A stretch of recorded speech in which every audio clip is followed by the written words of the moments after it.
ऐसा प्यार जो समय और हालात के खिलाफ खड़ा रहा। शुरुआत उस रात से होती है जब शहर में हल्की बारिश हो रही थी और सन्नाटा गहराता जा रहा था। हर कदम पर अंधेरा और डर का साया था। तभी एक लड़की की चीख सुनाई दी जो किसी वीरान गली से आ रही थी। उस चीख ने विशाल की जिंदगी को हमेशा के लिए बदल दिया। विशाल ने बिना सोचे समझे अपनी छतरी उठाई और आवाज की दिशा में दौड़ पड़ा। गली के अंधेरे को चीरते हुए जब वह वहां पहुंचा तो उसने देखा कि एक लड़की किसी दीवार के पास सहमी हुई खड़ी थी। उसके चेहरे पर डर और आंखों में आंसू थे। विशाल ने धीमी आवाज में पूछा, क्या हुआ? तुम ठीक हो? लड़की ने कांपती हुई आवाज में कहा, कोई मेरा पीछा कर रहा था। विशाल ने चारों ओर नजर दौड़ाई, लेकिन उसे कोई नजर नहीं आया। उसने लड़की को थोड़ा संभलने का मौका दिया और पूछा, तुम्हारा नाम क्या है? उसने हिचकिचाते हुए कहा, मैं सिमरन हूं। सिमरन पूरी तरह डरी हुई थी, इसलिए विशाल ने उसे घर तक छोड़ने की बात की। दोनों गली से निकलकर मेन सड़क की तरफ बढ़े। रास्ते में सिमरन ने बताया कि वह अपने दोस्त की पार्टी से लौट रही थी, तभी कोई ने अचानक मेरा पीछा करने लगा। घर छोड़ने के बाद विशाल वापस लौट गया, लेकिन उसके मन में सिमरन की वह डरी हुई आंखें बसी रहीं। अगले दिन विशाल ने फैसला किया कि वह सिमरन से फिर मिलेगा। कहानी का यह रहस्य और रोमांच यहीं खत्म नहीं होता। सिमरन और विशाल की मुलाकातें बढ़ने लगीं और उनके बीच एक अनकही कड़ी बनने लगी। लेकिन हर बार जब वे मिलते, सिमरन के चेहरे पर एक अनजाना डर झलकता था। विशाल ने यह महसूस किया, लेकिन वह कुछ पूछने से हिचकिचाता था। एक दिन सिमरन ने धीरे धीरे अपनी जिंदगी का वह राज खोला जिसने विशाल को अंदर तक हिला दिया। उसने बताया कि उसके पीछे कोई शख्स है जो पिछले कई महीनों से उसका पीछा कर रहा है। वह न केवल उसे धमकी भरे संदेश भेजता था, बल्कि कभी कभी उसकी खिड़की के बाहर खड़ा भी नजर आता था। विशाल ने यह सुनते ही ठान लिया कि वह सिमरन को इस डर से आजाद कराएगा। वह उस व्यक्ति का पता लगाने और इस समस्या को खत्म करने की योजना बनाने लगा। विशाल ने सिमरन को भरोसा दिलाया कि वह हर हाल में उसकी मदद करेगा। उसी रात उसने तय किया कि वह उस अजनबी का पता लगाएगा जो सिमरन को परेशान कर रहा था। उसने सिमरन के घर के पास निगरानी शुरू की। रात का समय था और गली में सन्नाटा छाया हुआ था। अचानक उसे एक परछाई दिखी जो सिमरन के घर की खिड़की के पास घूम रही थी। विशाल तुरंत सतर्क हो गया और बिना देर किए उस परछाई का पीछा करने लगा। परछाई एक सुनसान गली में जाकर गायब हो गई। विशाल ने इधर उधर देखा, लेकिन उसे कुछ समझ नहीं आया। ये पहली बार था जब उसे महसूस हुआ कि यह मामला जितना साधारण दिख रहा था उतना है नहीं। अगले दिन उसने सिमरन को यह बात बताई, लेकिन सिमरन पहले से ज्यादा डरी हुई लग रही थी। उसने विशाल से कहा, मैं तुमसे कुछ छिपा रही थी। विशाल ने गंभीर होकर पूछा, क्या छिपा रही थी सिमरन? अब मुझे सब सच सच बताओ। सिमरन ने कांपती आवाज में बताया, वह आदमी सिर्फ मुझे धमका ही नहीं रहा, बल्कि वह मुझे मारने की कोशिश कर चुका है। एक बार उसने मेरी गाड़ी के ब्रेक काट दिए थे और दूसरी बार उसने मेरे ऑफिस के रास्ते पर मेरा पीछा किया। मैं हर वक्त डर में जी रही हूं। विशाल यह सुनकर चौंक गया। उसने दृढ़ स्वर में कहा, अब बस, मैं तुम्हें इस डर से मुक्त कराऊंगा। हमें पुलिस के पास जाना चाहिए। लेकिन सिमरन ने मना कर दिया। उसने कहा, पुलिस को बताया तो वह और ज्यादा उग्र हो जाएगा। उसने मुझे धमकी दी है कि अगर मैंने किसी से कुछ कहा तो वह मुझे मार देगा। विशाल ने खुद मामले की तह तक जाने का फैसला किया। उसने सिमरन से उसके पुराने मेल और मैसेज दिखाने को कहा। वहां से उसे पता चला कि वह आदमी, जिसका नाम विवेक था, सिमरन का पुराना दोस्त था। लेकिन कुछ समय बाद विवेक का व्यवहार अजीब हो गया और उसने सिमरन को परेशान करना शुरू कर दिया। विशाल ने विवेक के बारे में जानकारी जुटानी शुरू की। उसे पता चला कि विवेक एक मानसिक रूप से परेशान आदमी था, जिसे कई बार अपना अपा खोके पर भी पुलिस ने चेतावनी दी थी, लेकिन वह हमेशा कानून के शिकंजे से बच जाता था। एक दिन जब सिमरन ऑफिस से लौट रही थी, विवेक ने उसका रास्ता रोक लिया। वह उसे धमकाने लगा। तभी अचानक विशाल वहां पहुंच गया। उसने विवेक का सामना किया और उसे दूर रहने की चेतावनी दी, लेकिन विवेक ने उसकी बातों को नजरअंदाज करते हुए कहा, तुम दोनों के लिए यह सिर्फ शुरुआत है। मैं तुम्हें दिखाऊंगा कि असली डर क्या होता है। उस रात विशाल ने विवेक की धमकी को गंभीरता से लिया। उसने तय कर लिया कि अब वह विवेक को रोकने के लिए हर हद तक जाएगा। उसने सिमरन के लिए एक सुरक्षा योजना बनाई। विशाल ने सिमरन से कहा, तुम कुछ दिनों के लिए मेरे एक दोस्त के घर में रहो। यह जगह सुरक्षित है और मैं इस बीच विवेक पर नजर रखूंगा। सिमरन पहले तो झिझकी, लेकिन फिर विशाल के रिक्वेस्ट करने पर तैयार हो गई। विशाल ने विवेक के हर कदम पर नजर रखने के लिए उसकी गतिविधियों का पीछा करना शुरू किया। उसने एक पुराने दोस्त से मदद ली जो एक निजी जासूस था। दोनों ने मिलकर विवेक की दिनचर्या, संपर्क और ठिकानों का पता लगाया। कुछ ही दिनों में उन्हें यह जानकारी मिली कि विवेक सिर्फ सिमरन को ही नहीं बल्कि कुछ और लड़कियों को भी परेशान कर चुका था। विशाल ने जब सिमरन को यह सब बताया तो वह और भी डर गई। उसने कहा, क्या यह सब कभी ठीक होगा? मैं कब तक इस डर में जीती रहूंगी? विशाल ने उसका हाथ थामते हुए कहा, तुम पर विश्वास रखो, मैं तुम्हें बचाने के लिए सब कुछ करूंगा। इसी बीच कुछ अजीब घटनाएं होने लगीं। विशाल की बाइक की ब्रेक रात में किसी ने काट दी। सिमरन को एक अनजान नंबर से कॉल आने लगी, जिनमें सिर्फ एक अजीबोगरीब हंसी सुनाई देती थी। विशाल के जासूस दोस्त के घर में चोरी हो गई और उसकी फाइलें गायब हो गईं। यह सब देखकर विशाल को लगा कि विवेक अब और खतरनाक होता जा रहा है। एक रात विशाल को सूचना मिली कि विवेक एक सुनसान गोदाम में कुछ योजना बना रहा है। उसने तुरंत पुलिस को खबर देने का सोचा, लेकिन फिर उसने अकेले ही वहां जाने का फैसला किया। वह नहीं चाहता था कि कोई देरी हो।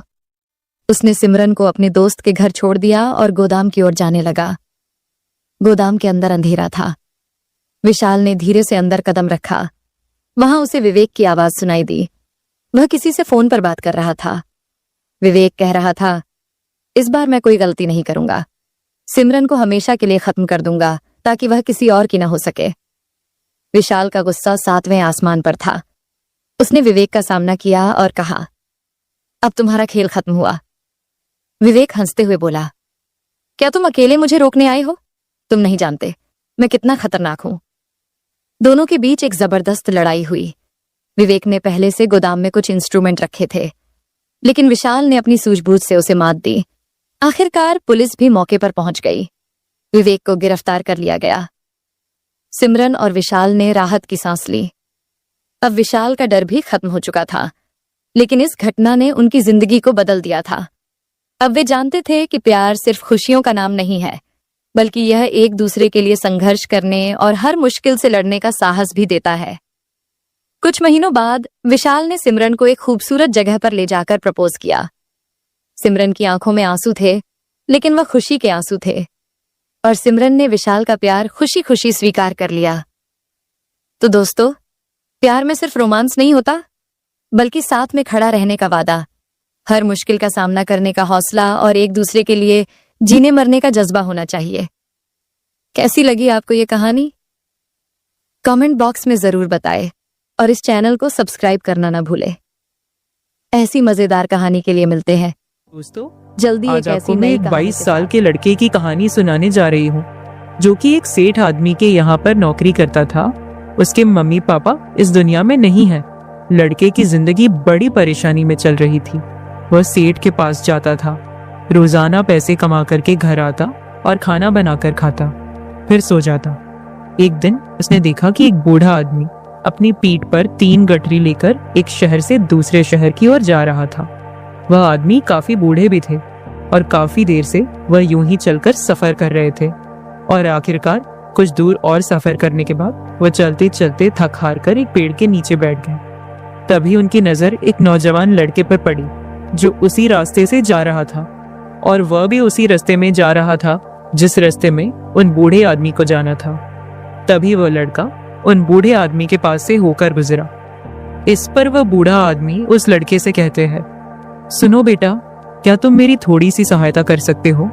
यह गठरी बहुत भारी है और मैं बूढ़ा हो चुका हूँ। मैं ज्यादा टाइम तक इस गठरी का बोझ नहीं उठा सकता और मैं बहुत थक भी चुका हूँ। तो क्यों ना तुम मेरी एक गठरी को ले लो और मुझे दूसरे गांव तक पहुंचा दो। इसके बदले में मैं तुम्हें एक सोने का सिक्का दूंगा। लड़का उन बूढ़े आदमी की सारी बातें सुनता है और उन बूढ़े आदमी से कहता है, कोई बात नहीं बाबा, मैं आपकी सहायता करने के लिए तैयार हूँ। कहिए, आपको कहाँ जाना है? ऐसा कहकर लड़के ने उन बूढ़े आदमी की एक गठरी उठाकर और अपने कंधे पर ले ली। और तभी उस लड़के को यह एहसास हुआ कि यह गठरी तो सचमुच बहुत भारी है। वह लड़का और बूढ़ा आदमी दोनों रास्ते में आगे की ओर चल पड़े। कुछ दूर आगे चलने के बाद देखते ही देखते वह एक गांव को पीछे छोड़कर आगे बढ़ने लगे और अब एक सुनसान रास्ता आगे की ओर जा रहा था। वे दोनों अपने रास्ते में मस्त होकर आगे की ओर बढ़ रहे थे, जैसे मानो वह भीड़ से पूरी तरह से अलग हो गए। तो लड़का उन बूढ़े आदमी से कहता है, बाबा इस गठरी में आखिर ऐसा क्या रखा है जो यह गठरी इतनी भारी है? इस पर वह बूढ़ा आदमी उस लड़के को जवाब देते हुए कहते हैं, कुछ नहीं बेटा, बस इसमें तांबे और सोने के कुछ सिक्के भरे हुए हैं। इसी कारण यह गठरी में बहुत वजन है। उन बूढ़े आदमी की यह बात सुनकर वह लड़का मन ही मन सोचने लगता है, यह बाबा जरूर कोई बड़े व्यापारी है, तभी तो इतने सारे तांबे और सोने के सिक्के लेकर चल रहे हैं। और फिर तभी उसके मन में एक ख्याल आया कि मुझे क्या करना है। मुझे तो खाली यह गठरी दूसरे गांव तक पहुंचाना है, बस इतना ही। जैसे ही उसके मन में यह ख्याल आया, उसने तांबे और सोने के सिक्कों का वह ख्याल मन से निकाल दिया और अपनी धुन में मस्त होकर वह आगे की ओर चलने लगा। चलते चलते कुछ और समय बीतता गया और वे दोनों एक नदी के किनारे जाके पहुंचे। वह लड़का हट्टा कट्टा था और काफी मस्त और तंदुरुस्त भी था, इसलिए वह बिना सोचे समझे उस नदी में उतर जाता है। किंतु वह बूढ़ा आदमी अब भी किनारे पर ही खड़े थे। इस पर वह लड़का उन बूढ़े आदमी से कहता है, क्या हुआ बाबा? चलिए आइए, हमें यह नदी पार करनी होगी, तभी तो हम उस गांव तक पहुंच पाएंगे। इस पर वह बूढ़ा आदमी उस लड़के से कहते हैं, मैं जानता हूं बेटा कि हमें यह नदी पार करनी होगी, लेकिन जैसा कि तुम जानते हो मैं अब बूढ़ा हो चुका हूँ और दो दो गठरी लेकर मैं यह नदी पार नहीं कर सकता। कहीं मेरा पांव फिसल गया तो क्या होगा? क्या तुम मेरी एक और गठरी ले सकते हो? मैं तुम्हें इसके बदले भी 2 सोने के सिक्के दूंगा। इस पर वह लड़का मुस्कुराते हुए उन बूढ़े आदमी से कहता है, बाबा आप मुझे शर्मिंदा कर रहे हैं। यदि आप मुझे सोने के सिक्के ना भी दे तो भी मैं आपका सहायता अवश्य करूंगा। मैं आपको उस दूसरे गांव तक जरूर पहुंचाऊंगा। इस पर वह बूढ़ा आदमी मुस्कुराते हुए उस लड़के से कहते हैं, बेटा तुम तो बड़े ही भले इंसान लगते हो। इतना कहकर उन्होंने वह दूसरी गठरी भी उस लड़के को दे दी। उस लड़के ने जब वह दूसरी गठरी अपने कंधे पर रखी तो वह गठरी भी उसे बहुत ज्यादा भारी लगी, लेकिन उसने वहां पर कुछ नहीं कहा। जैसे तैसे उन दोनों ने नदी पार की। नदी पार करने के बाद बातों बातों में ही उस लड़के ने उन बूढ़े आदमी से कहा, बाबा आखिर इस दूसरी गठरी में क्या है? ये गठरी भी बहुत भारी है। इस पर वह बूढ़ा आदमी उस लड़के को जवाब देते हुए कहते हैं, बेटा इसमें चांदी के सिक्के हैं, इसी कारण यह गठरी भी बहुत भारी है। उन बूढ़े आदमी की ये सारी बातें सुनकर अब उस लड़के का दिमाग तेजी से काम करने लगा था। वह यह सोच रहा था कि एक गठरी में तांबे के सिक्के हैं और दूसरी में चांदी के। ऐसा प्रतीत होता है मानो यह बूढ़े बाबा कहीं दूर से आ रहे हैं और उन्होंने अपनी सारी जायदाद बेचकर यह सारे सिक्के इकट्ठे किए हैं, तभी तो वह इतना कीमती खजाना लेकर चल रहे हैं। लेकिन वह लड़का उन बूढ़े आदमी से कुछ नहीं कहता और वे दोनों चुपचाप रास्ते में आगे की ओर बढ़ते चले जाते हैं। कुछ दूर आगे जाने के बाद एक बार फिर एक सुनसान रास्ता आती है। उस सुनसान रास्ते को देखते ही उस लड़के के मन में तरह तरह के विचार उत्पन्न होने लगे। वह यह सोचने लगा, अरे यह तो सुनसान जगह है, अगर मैं यह सिक्के लेकर यहाँ से भाग जाऊं तो ये बूढ़े आदमी कब तक दौड़ पाएंगे? मुझे नहीं लगता कि मुझे कभी पकड़ भी पाएंगे और यहाँ पर कोई है भी नहीं जो इनकी मदद कर पाए। और वैसे भी ये बहुत सारे सिक्के हैं, मैं इनसे एक अच्छी जिंदगी बिता सकता हूँ और अपना एक नया व्यापार शुरू भी कर सकता हूँ। और वैसे भी यह बूढ़ा आदमी अब इन पैसों का क्या करेगा? इससे अच्छा तो मैं ही इन्हें रख लेता हूँ। वह लड़का ये सब बारे में सोच ही रहा था, तभी अचानक उसे खुद पर आश्चर्य हुआ। अरे मैं ये क्या सोच रहा हूँ? ये बाबा ना जाने कहाँ से आ रहे हैं और क्या कर्म करके इन्होंने इतने सारे पैसे इकट्ठा किए होंगे। मुझे इनका फायदा नहीं उठाना चाहिए, नहीं ही तो मुझे ऐसा करना चाहिए। उसने कुछ देर के लिए तो अपने मन के विचारों को काबू कर लिया, लेकिन कुछ देर बाद उसके मन के विचार उस पर देखते ही देखते हावी होने लगे। वह लड़का 2 गठरी लेकर उन बूढ़े आदमी के पीछे पीछे चल रहा था और कुछ दूर आगे चलने के बाद एक पहाड़ी आई। इस पर वह बाबा उस लड़के से कहते हैं, बेटा, यह पहाड़ी मैं नहीं चढ़ पाऊंगा। मैं काफी बूढ़ा हो चुका हूँ और मेरे घुटनों में भी दर्द रहता है। यदि तुम मेरी तीसरी गठरी भी ले लो तो मैं तुम्हें 3 और सोने के सिक्के दूंगा, लेकिन याद रखना, इसे कहीं गिराना मत, कहीं ये गठरियां खुल ना जाए। इस पर वह लड़का उन बूढ़े आदमी से कहता है, क्यों बाबा, आखिर इसमें ऐसा क्या है? इस पर वो बूढ़ा आदमी उस लड़के से कहते हैं, बेटा, इसमें सोने के सिक्के हैं। यह सुनकर वह लड़का मन ही मन बहुत खुश हुआ। उसने चुपचाप वह गठरी भी उन बूढ़े आदमी से ले ली और देखते ही देखते वे दोनों रास्ते में आगे की ओर बढ़ने लगे। अब वो बूढ़ा आदमी बिना कोई वजन लिए हुए आराम से पहाड़ की चढ़ाई पर चढ़ रहे थे, किंतु वह लड़का जो पीछे था वह वजन के कारण बहुत धीरे धीरे चल पा रहा था। लेकिन जब से उसने सोने का नाम सुना था, उसका मन तो छलांग मार रहा था। वह मन ही मन सोच रहा था, अगर मुझे यह सारा खजाना मिल जाए तो मेरा पूरा जीवन तो आराम से कट जाएगा। वैसे भी ये बाबा तो बूढ़े हो चुके हैं, भला इन्हें इतने पैसों की क्या जरूरत है? इनका जीवन तो वैसे भी कट चुका है। मैं ये काम करता हूँ, ये सारे पैसे लेकर यहाँ से भाग जाता हूँ। लड़के के मन में अनगिनत सवाल उठ रहे थे। लड़के का मन अब उसकी बुद्धि पर पूरी तरह से हावी हो चुका था और उस लड़के का मन अपनी बात को सही साबित करने के लिए उससे कुछ भी कह रहा था। और तभी उस लड़के के मन में एक और विचार उत्पन्न हुआ और अब की बार वह लड़का यह सोच रहा था, लगता है यह बूढ़े बाबा कोई चोर तो नहीं है, वरना इनके पास इतने सारे स्वर्ण मुद्राएं कहाँ से आएंगे? अगर यह कोई व्यापारी होते तो भला यह इस तरह से पैदल यात्रा तो नहीं करते, और अगर इनके पास इतने सारे पैसे थे तो यह कोई ना कोई साधन भी तो अवश्य कर सकते थे। लगता है ये कोई चोर है, और चोर से चोरी करने में भला क्या बुराई है?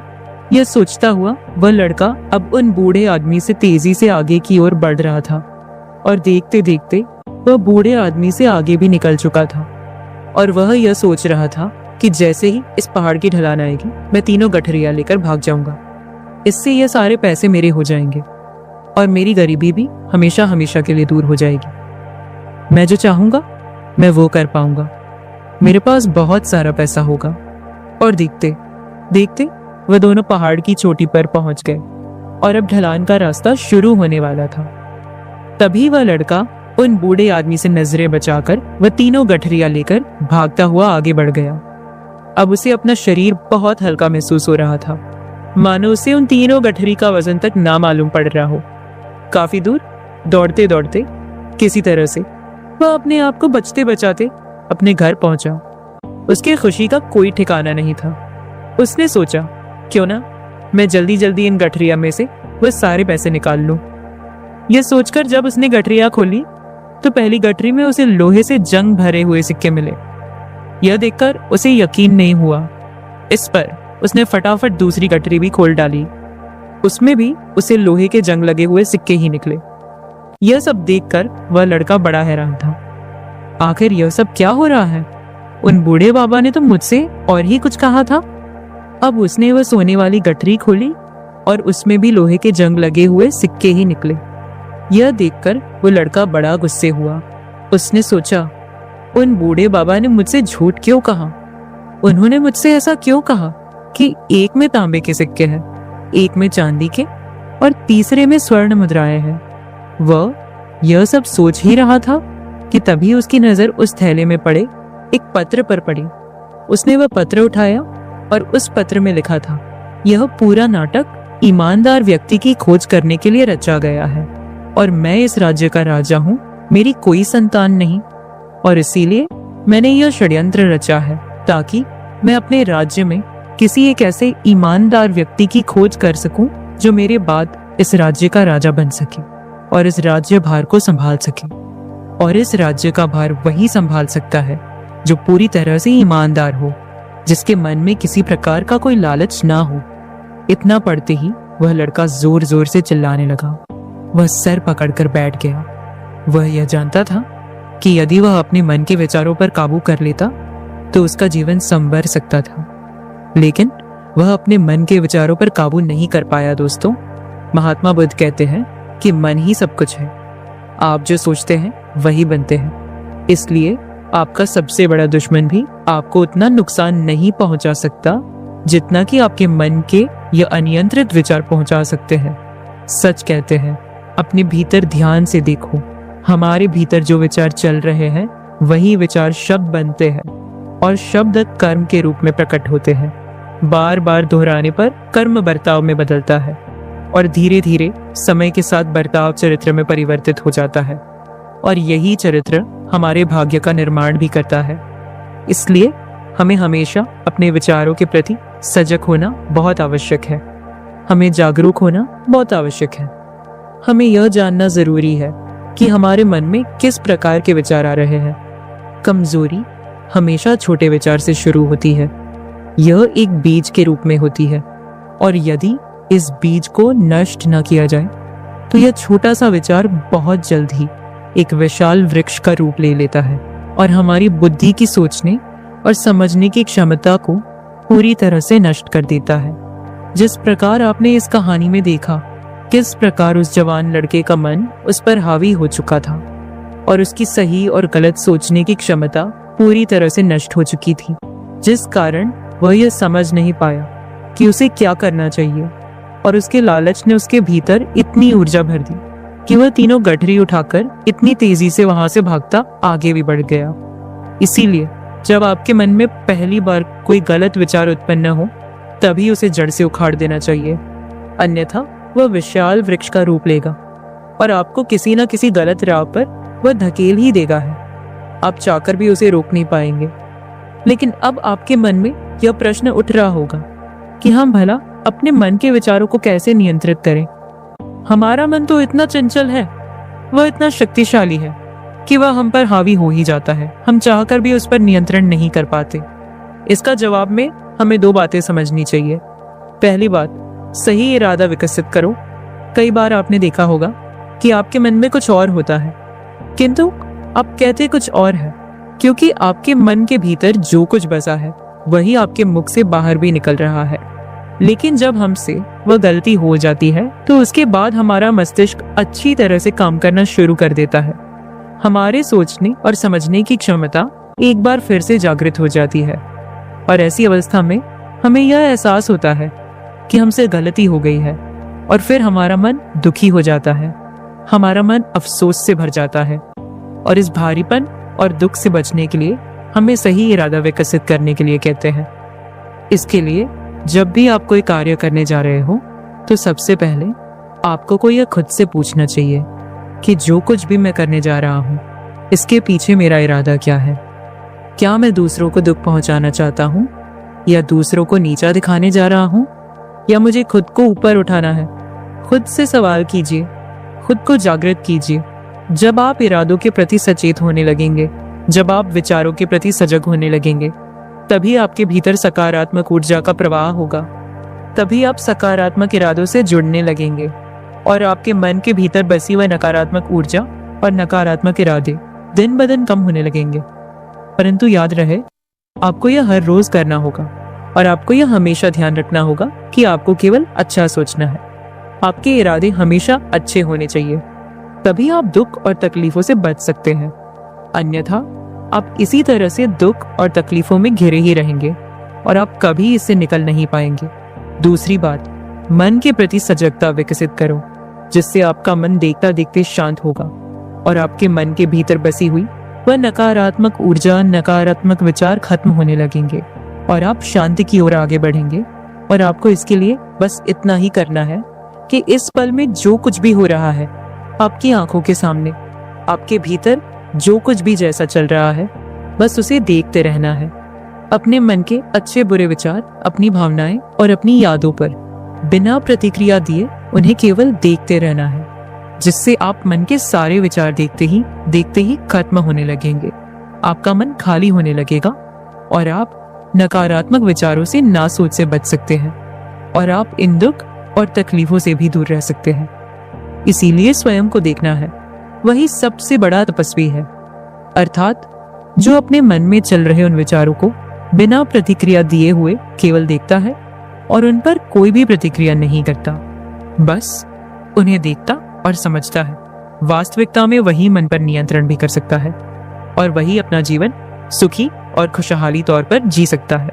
इसलिए यदि आप भी अपने जीवन को सुखी और खुशहाल बनाना चाहते हैं तो आपको सबसे पहले अपने मन पर नियंत्रण साधना ही होगा, अपने मन को खाली करना ही होगा, अपने मन के विचारों के प्रति आपको सजग होना ही होगा। दोस्तों, उम्मीद है कि आपने आज की इस कहानी से जरूर कुछ ना कुछ सीखा होगा। तो इस